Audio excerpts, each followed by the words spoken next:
Yo, what's going on, Kicks Army? If you've been a follower of mine for a while now, you notice that in the past 2 years I haven't really made that much content. So I wanted to use this time to share with you guys what I've been up to over the past 2 years, where the brand currently stands, and where I see it going in the future. I will also be coloring in these radiant red Air Max 90s that are set to drop later on this month. I will also have this exact coloring stencil link directly in the description if you wanted to try it out yourself. And with all that being said, let's get it!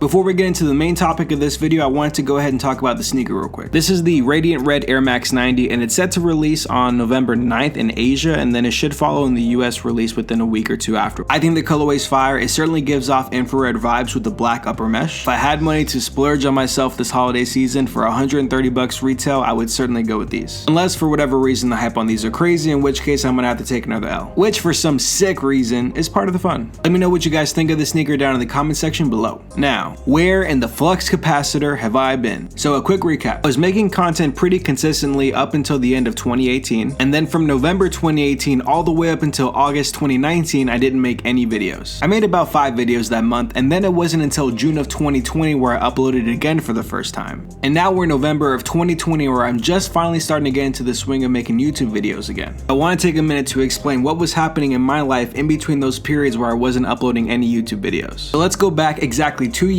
to look at that period between November 2018 and August 2019. During that time period, it was nearing the end of my schooling where I was expected to graduate summer of 2019. I was studying graphic and web design at the Art Institute of Tampa, and naturally as the curriculum was getting towards the end, the courses got a lot more intense. At my peak in YouTube, I was doing daily videos, which was excellent for the channel, but it was terrible on my grades. Now, I didn't fail any classes, but I was really struggling to pass through all my classes because I was putting most of my free time into making YouTube videos as opposed to doing my schoolwork or projects, which is not something I would ever recommend. However, for me, it kind of works out in the end, but we'll get to that later on. So at the end of 2018, I have a few classes that have some pretty intense finals and projects due, so I have to really buckle down and focus on that. And then the following year, 2019, that first half of the year is essentially one final semester of classes that I have. And naturally, these being the last classes that I have to take for my curriculum, they're the most intensive, the most time consuming. Some of them were team-based with my classmates where we all had to work together on a specific project. Other classes involved me creating my portfolio as well as my website. And there is no room for failure because failing a class would mean I would have to delay my graduation date up to 6 months, which is something I was definitely not gonna have. So your boy needed to buckle down and get his schoolwork done. Now, making YouTube videos frequently and at points daily during my schooling definitely had some pros and cons. The con is that it consumed so much time and it caused me to even pull all-nighters multiple times in order to get my school projects done that should have been done a while ago, but because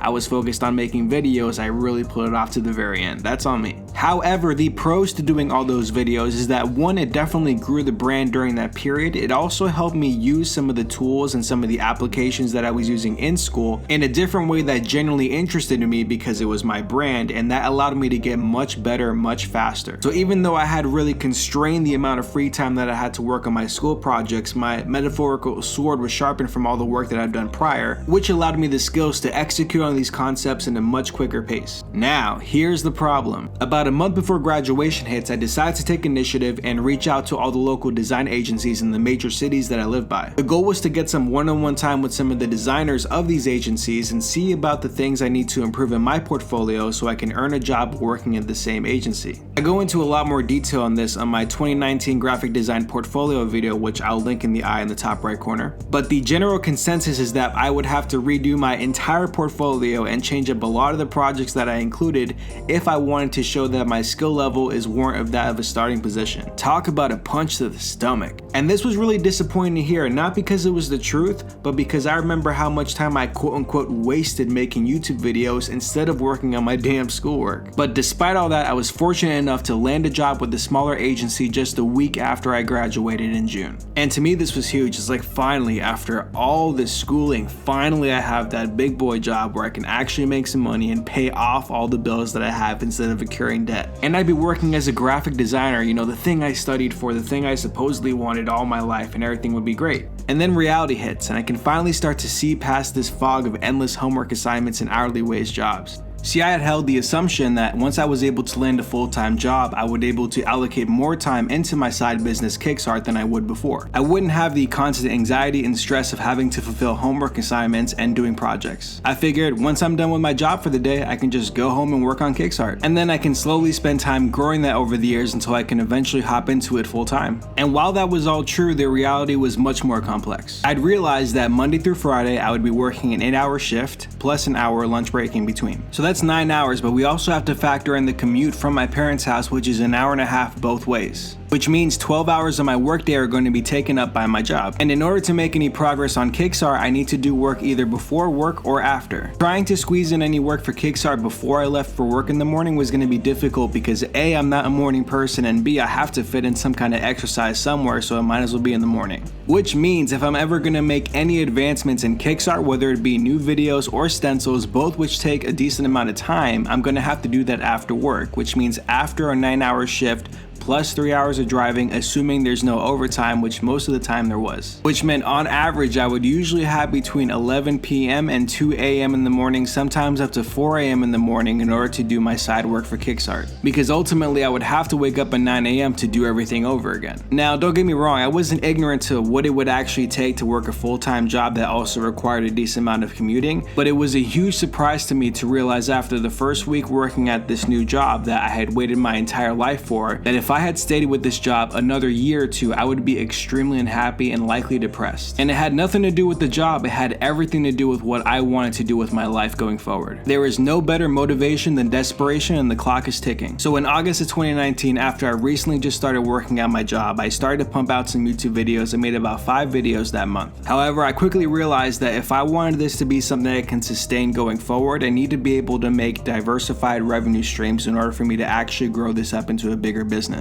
Which is just fancy talk for I need products. I started off really basic, just focusing on posters. This was because I made a friend locally in town that has his own printing equipment, so now I can order smaller quantities and I can pump them out pretty quickly. Over the next 6 months, I incrementally add more designs until I eventually have about 6 or 8 different poster designs on my Etsy page. And now we're into February of this year, 2020, and there's some rumblings of some stuff happening over in Wuhan. And then next month in March, the whole world is pretty much shut down. And if I'm to be perfectly honest with you guys, the pandemic allotted me the opportunity to go full-time with my business KicksArt. Let me explain. Sometime in April, our agency allowed us to take our computers home so that way for the time being we could work from home. This was an absolute game changer for me, for the simple fact that I no longer had to worry about driving 3 hours a day, which not only gives me that time back, it also saves me that gas money and it saves me that energy. Because now after a 9-hour shift, I'm not having to drive an extra hour and a half home, which really taxes my body. Which meant right after my shift ended, I can log off. I went immediately into working on KicksArt stuff. I thought about the next kind of product I wanted to include in the brand, and I wanted to diversify a bit from the posters too. And that product would be creating coloring books. See, I had always created these free sneaker coloring pages I had on my website, but I never knew how to create an actual book. But in the job that I was working at, literally the entirety of the work that we did was create these beautiful booklets to help advertise and market these real estate properties. Which clicked the idea in my head where it's like, oh wait, if I know how to put together a booklet in a way where it doesn't cause me to rip out my hair and it's easy and efficient to do,